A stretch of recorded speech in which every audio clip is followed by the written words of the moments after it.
परळी खोऱ्यात असणाऱ्या आलवडी गावात मागील आठवडाभरापासून पडत असलेल्या मुसळधार पावसामुळे भूसंकलनाचा धोका निर्माण झालेला आहे। या गावात अनेक ठिकाणी जमिनीखालून पाणी वाहत असून आलवडी गावाच्या वरील बाजूचा डोंगरावरील काही भाग खाली आल्याने भूसंकलनासारखी परिस्थिती निर्माण झालेली आहे। त्यामुळे गावातील जमीन खचली तर काही घरांना तडे गेले आहेत। यानंतर जिल्हा प्रशासनातील अधिकाऱ्यांसह स्वतः जिल्हाधिकारी संतोष पाटील यांनी भेट दिली। यावेळी त्यांनी गावकऱ्यांच्या सुरक्षिततेसाठी सर्वांना सुरक्षित ठिकाणी स्थलांतरित होण्याचे आवाहन केले। यानंतर पाटेघर या ठिकाणी 2 हॉलमध्ये गावकऱ्यांसाठी जेवण, लाईट आणि इतर आवश्यक सुविधा पुरवल्या असल्याचे जिल्हाधिकारी संतोष पाटील यांनी सांगितले।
शासनानं जसे आम्हाला ज्या प्रकारे जे सोयीच्या माध्यमातून जिथे जिथे आम्हाला हलवण्यासाठी सांगितलेलं आहे तिथे आम्ही तर जाणारच आहे। पण 100% आम्हाला तिथनं जाणं गरजेचं काय आहे, कारण हा रात्रीचा प्रवाह जे पावसाचे निसर्गाचे जे पाणी आहे हे रात्रीच सुरुवात होते पावसाची आणि दिवसाचे कमी प्रमाणात।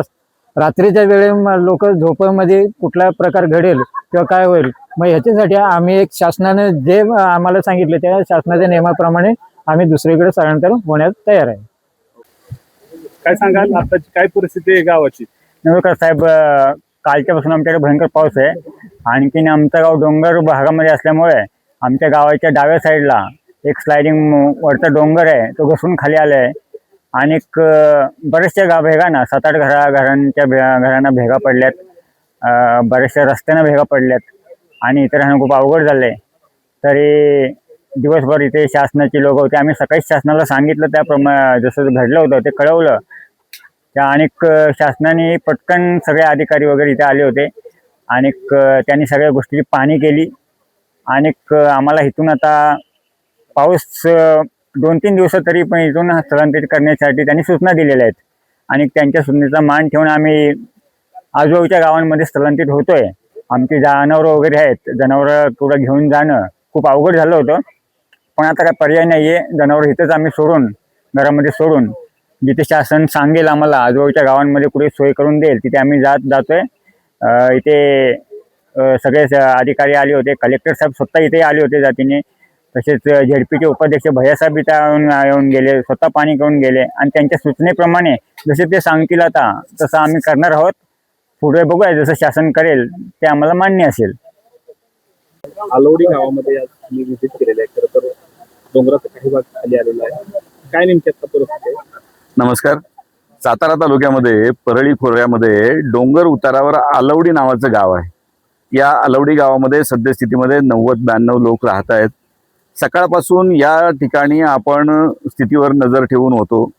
गावामध्ये कार्यरत असलेले तलाठी आणि ग्रामसेवक आणि इतर कर्मचारी यांनी काही बाबी निदर्शनास आणून दिल्या, गावकऱ्यांनी काही बाबी निदर्शनास आणून दिल्या। त्याची पाहणी तहसीलदार, प्रांताधिकारी, BDO या सर्वांनी केल्यानंतर काही भागामध्ये जमिनीखालून पाणी वाहत असल्याचं दिसतंय, काही भागामध्ये छोटी लँडस्लाईड झाल्याचे निदर्शनास आलेलं आहे आणि काही घरांना तडे गेल्याचं दिसतंय।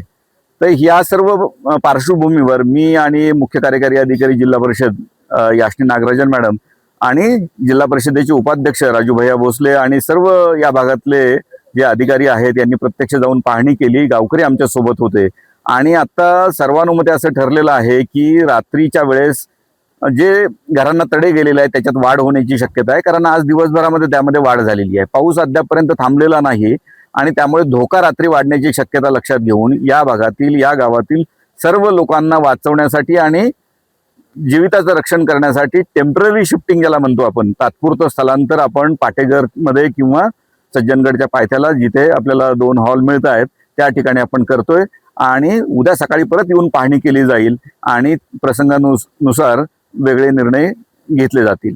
आज त्यांना सर्व गावकऱ्यांना विनंती केल्यानुसार त्यांनी आता संमती दिलेली आहे.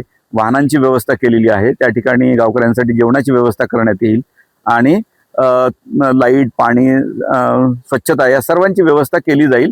आणि गावकऱ्यांचे मी आभार मानतो यासाठी की त्यांनी प्रशासनाने जे आवाहन केलेलं आहे, विनंती केली आहे, त्याला मान्यता दिली, मान दिला आणि ते आता सर्वजण आमच्या सोबत यायला तयार झालेले आहेत. साधारणतः किती भाग जो आहे तो धोकादायक स्थितीत आहे? नाही, आता जे पाहिलं ना आपण त्याच्यामध्ये गावाच्या दक्षिणेच्या बाजूला सकाळी एक छोटी लँडस्लाईड झालेली आहे. त्या ठिकाणी प्रवाहाने मार्ग बदललेला दिसतोय.